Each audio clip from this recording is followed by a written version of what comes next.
Alright guys, hello and welcome to another episode of Picks and Predictions. Today we are doing the Serie A, or you know it as Calcio. It's around 29. It's pretty interesting there for the Champions League spots. The champions pretty much decided Napoli is going to take it, but we have some interesting games on Friday and Saturday. As we all know, the Sunday is Easter in Italy and nobody is playing football on that day. They're all enjoying, time with their families. So we're going to have like Friday games. They're going to be included with the teams that are playing the Champions League, which is Napoli, Inter, and Milan. And Saturday games are going to be all the rest. So I think we can start from the beginning. I just want to remind you guys that 1xBet is an official partner of this channel and this show as well. So if you head over there, you're going to find some interesting odds on their platform. And if you register, just make sure you use the code Kassad1x or 1x Kassad to get up to €130 bonus directly from me. So make sure you check it out and just enjoy your betting there. I think we are ready to go into into the first games of this 29th round between the Salernitana and Inter Milan. Now, Inter is in a tough spot right now. They have a lot of games in Coppa Italia. They lost to Juventus, and in the midweek they have to travel to Lisbon, to La Luge to play against Benfica, which is going to be super difficult. They lost a couple of games to Fiorentina as well. It was just super difficult time for them right now. I feel like if they don't manage to beat Benfica and get to the semis, I think Inzaghi is going to get sacked, and everybody's like talking about Conte being the replacement, coming back to Inter and playing the different formation and everything that happened the previous few years when they were champions and they played a solid football. So it's a strange situation there, but they're still fighting for the top 4 spot. It would be a disaster if they didn't make it into the Champions League because they have a tremendously good team and all the stars are there. They're not going to be playing with Çalhanoğlu and Skriniar in the weekend because they're injured, I believe, and but all the rest of the players are fully fit and ready. Even Lukaku, who is starting now almost every game, he scored that penalty in the last game in the 94th minute or something.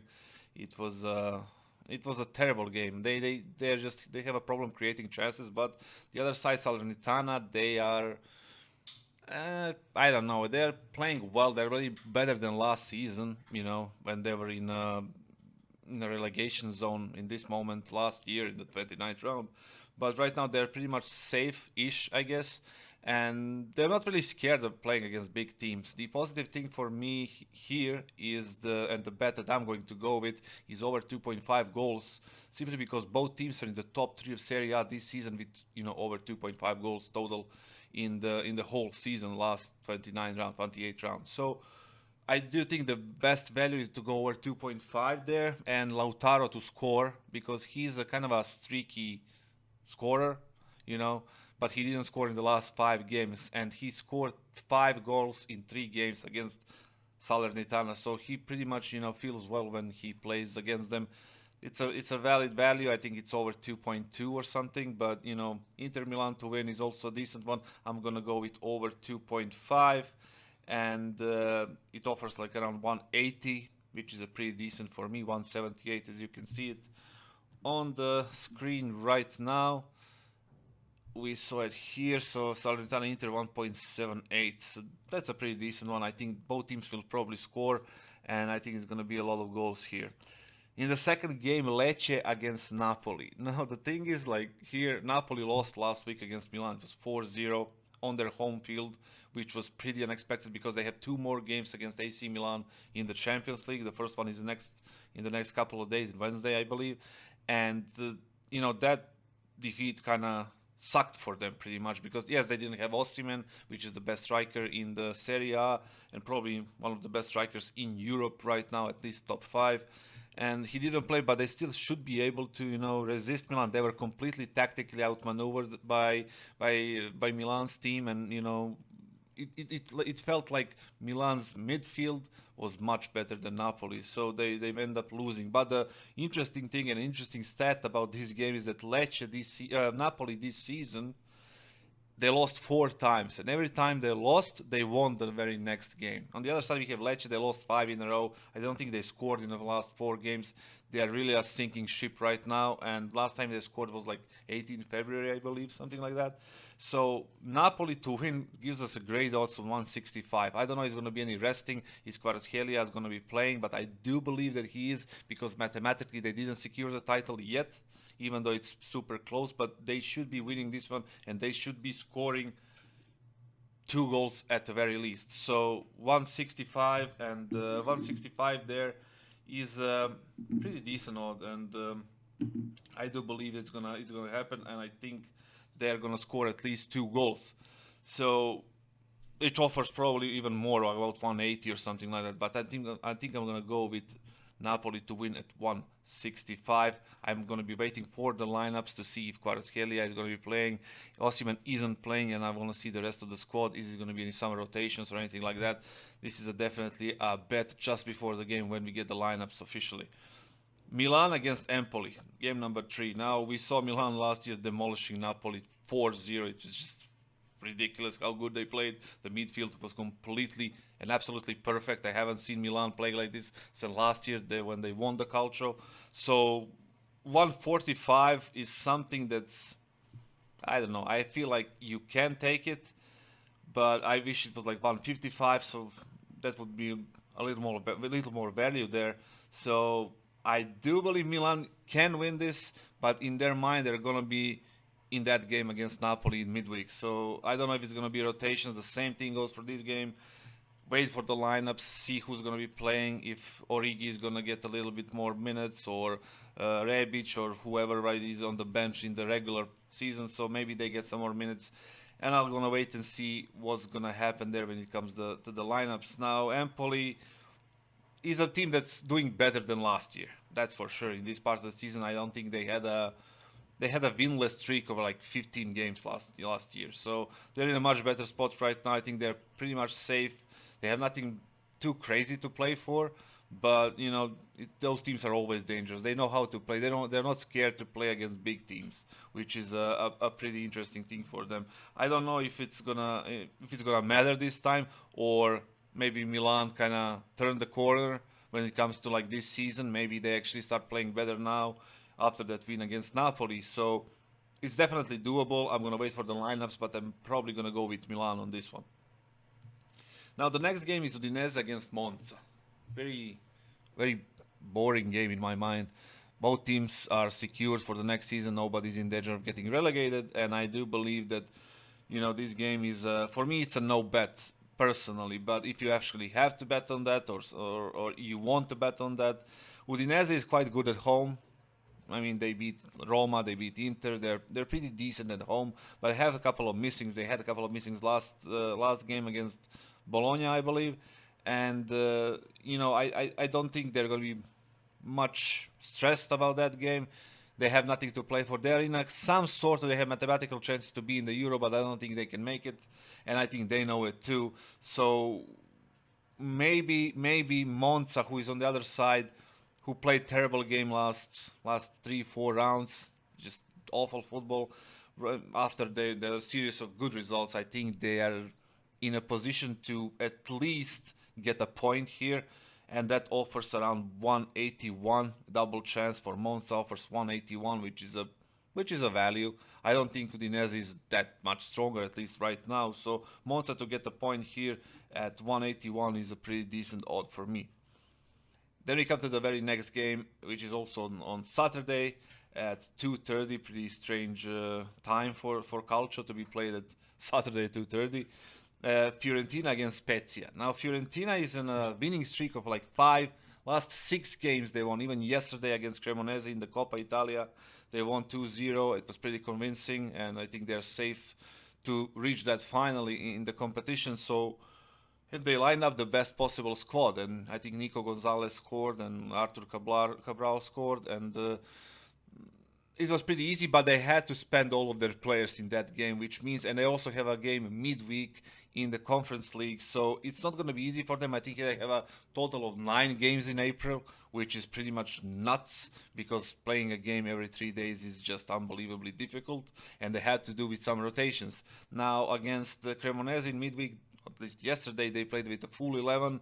Jovic is still injured, but they had every other team member super fit and ready, and they beat him easily. Now, in this game, they should win. I don't think they're gonna win with some crazy margin like 3-4-0, but maybe one goal difference is something that's doable for them. Maybe you want to get a handicap for Spezia plus 1.5, which means even if they lose 1-0 or 2-1, 3-2, you still win your money. But if they, obviously if they draw, then you still get your money. But if they lose with 2 goals difference, then then you lose your bet. So that's something that I will probably take if you go into a Asian handicap with plus 1.5 for Spezia. It offers 175. So that is something that I would definitely take and definitely consider. Now again, simply because these teams are playing in Europe, I do believe that it's going to be there's going to be some rotations. There's going to be some things that are going to be different from the usual lineups. So 175 at plus 1.5 is quite decent. Now, one of the most favorite games for me in this season, or in this round 29 of Serie A, is Atalanta against Bologna. Now, Atalanta is a team that struggles a little bit. They had a difficult season. They didn't play in Europe, and they are aiming for the Champions League spot again. They are in that position right now, but they do need to win this game. The odds offer 1.7, and they're playing really good. Now, home field advantage is nothing to them pretty much because they're not playing all that well when it comes to the home games, but they do play well in general, especially in the away games. So here 1.7 is something that I have to take, or over 2.5 goals, which offers 2. I do believe Bologna can score. Bologna is on the upward trajectory, and I think they can score definitely, but Atalanta should be more dangerous team. The well-known thing about Atalanta is that usually the finishes of the season they're playing very well. I think that's going to happen again. I think they're going to be winning games more than they did before, especially at home. And this is a pretty decent odd to take at 1.7. I think Zapata and Lukman and obviously Muriel can defeat this side of Bologna, who is also playing decent football. So this is a pretty fair odd from the bookies. 1.7 is something that I will definitely take no matter the lineup. I think I'm going to take it early, and I think Atalanta is going to win. Now we have a interesting game at Sampdoria playing a Cremonese. Now Cremonese played a full game, got a red card, and they lost against Fiorentina yesterday in the Coppa Italia 2-0, like I said, pretty convincingly. Now they're going to Sampdoria to Genoa to play against Sampdoria, and the odds are pretty crazy for Sampdoria to win. 2.4 is something that you can definitely take. If you don't like that, you can go with double chance 1x, or maybe Asian handicap 0 for Sampdoria, which means that if Sampdoria wins, you get your money. If they draw, you get your money back.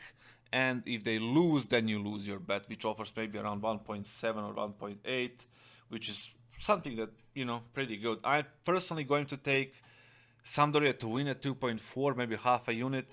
That's going to be because Sampdoria has to win this game if they want to stay in Serie A, because they have a schedule of similar games in the next 3 or 4 rounds, and if they come up to 7 or 9 points in those 4 rounds, they're going to be super close in to fight for the relegation, to avoid relegation actually. So the odds, I don't know why they're set like this. Maybe the bookies know something I don't, but definitely 2.4 on Sampdoria here is something that I will 100% take, and I think I'm going to take it early because I do believe today and tomorrow the odds will drop because a lot of money is going to be coming in for Sampdoria. So definitely something you should take early. The next game, Hellas Verona against Sassuolo. Now, Sassuolo doesn't have anything to play for. It's just they're safe. They cannot get to Europe. They're safe in the middle of the table, so they're going to be playing relaxed. They scored in the last 6 away games, so they know how to score goals. Verona is in a position where they had to fight to avoid relegation, and I do believe that's going to play a role in this game quite a bit. If you want to go for something like Verona to win, that's also a valid bet, 2.65. If you want to go with over 2.5 goals, which offers 2.10, it's something that definitely you want to look for. So they're in a position where they have to win or get at least a point, so that's something that you should be going for. Maybe Asian handicap 0 for Verona, which again it means that if Verona wins, then you win your bet. If they draw, then you get your money back, and if they lose, then you lose your money. So something very interesting to look at, and I do believe this is a valid bet to go 1x double chance for Verona. It offers 150, which is pretty crazy and very valuable. Nothing more to say about this game except for those little facts, but simply because Sassuolo has nothing to play for. They're just, whatever, right? So, Torino-Roma. This is a game that's, for me, it screams no bet. I don't like Roma this season. They sold me out a couple of times with their stupid 1-0 wins and all this garbage they played this season. However, they're still in Europe, and they're fighting in Europa League. They're still fighting for the Champions League spot. They're pretty much in contention. But I don't know where to go when it comes to Roma. I'm going to wait for the lineups. I don't know who's going to be ready, who's going to be fit. Is Mourinho going to rotate something? It's just very strange to predict this game. Torino, on the other hand, their ups and downs, it's very difficult to predict them. They're one of the most unpredictable teams in Serie A this season. When I see their game, I always avoid it. But if you have to go for this thing, if you have to actually bet on this very game, I would go with 1/3 of a unit for a draw, or under 2.5 goals, which offers, let's see, total minus around 1.7. So that's something to consider. Wouldn't go for Roma to win at all. It just makes no sense because they're so shit to bet on. It's just crazy. And the last game and the biggest, I guess, derby of the round is Lazio against Juventus. Now Juventus has a midweek game in Europa League against Sporting, which is not going to be easy. They eliminated Arsenal. It's just they're a dangerous team right now, and they still in a contention to reach the top 4, even with the minus 15 points they received because of the money scandal they have earlier this year. So we don't know if they're going to get some points back because the appeal has been submitted, and maybe they get 5-6 points back or something like that, and they get that little bonus. But overall, it's a game that's super important for them. But they're facing Lazio, who is in a sick form right now. Especially, like it always happens when Lazio gets dropped out from the European competition, they focus on domestic championship and they start playing better. So, and this happened again. So I think this is a very interesting game to bet on. I don't know. I have to, again, this is something that I'm repeating this round very much simply because all these teams are playing European competitions, so it's very hard to know who is going to be on the field. So I'm guessing, and I'm thinking on doing and waiting for the lineups before I actually go and bet on this one. I expect Vlahovic to be up front with Milik. They complement each other pretty well, and I think it's Juventus to score a goal. Maybe that's at 1.4. That will be a decent bet because I don't trust Lazio's defense, but they can score a goal. I'm not sure if Immobile is back or not, if he's still injured, but even without him, Lazio is playing well. So I see that interesting odds is like over 2.5 goals is 2.7. Every time I see that in Serie A, which is a championship that offers a lot of goals in the last 5 years, that's something that I have to take. You can, if you put your 1 unit on that one, you can also always triple your money with this kind of odds, and it's not that far off. I think if somebody scores early, then the game opens up, and it can be 3 goals easily. So when somebody offers you 2.7 on this one, you definitely take it. So I think I'm gonna go with that one. And I think that concludes all of the games right now. Yes, we don't have any more. So a pretty interesting round of Serie A football, and some interesting games. Definitely something that we can make money on. And I think we can wrap it up here. Definitely, guys, if you like this content, if you like, if you have your own predictions or analysis or comments or anything, just make sure you leave it down below. And like and subscribe if you want to see more of this. It means a lot to us. So let's make some money. See you later.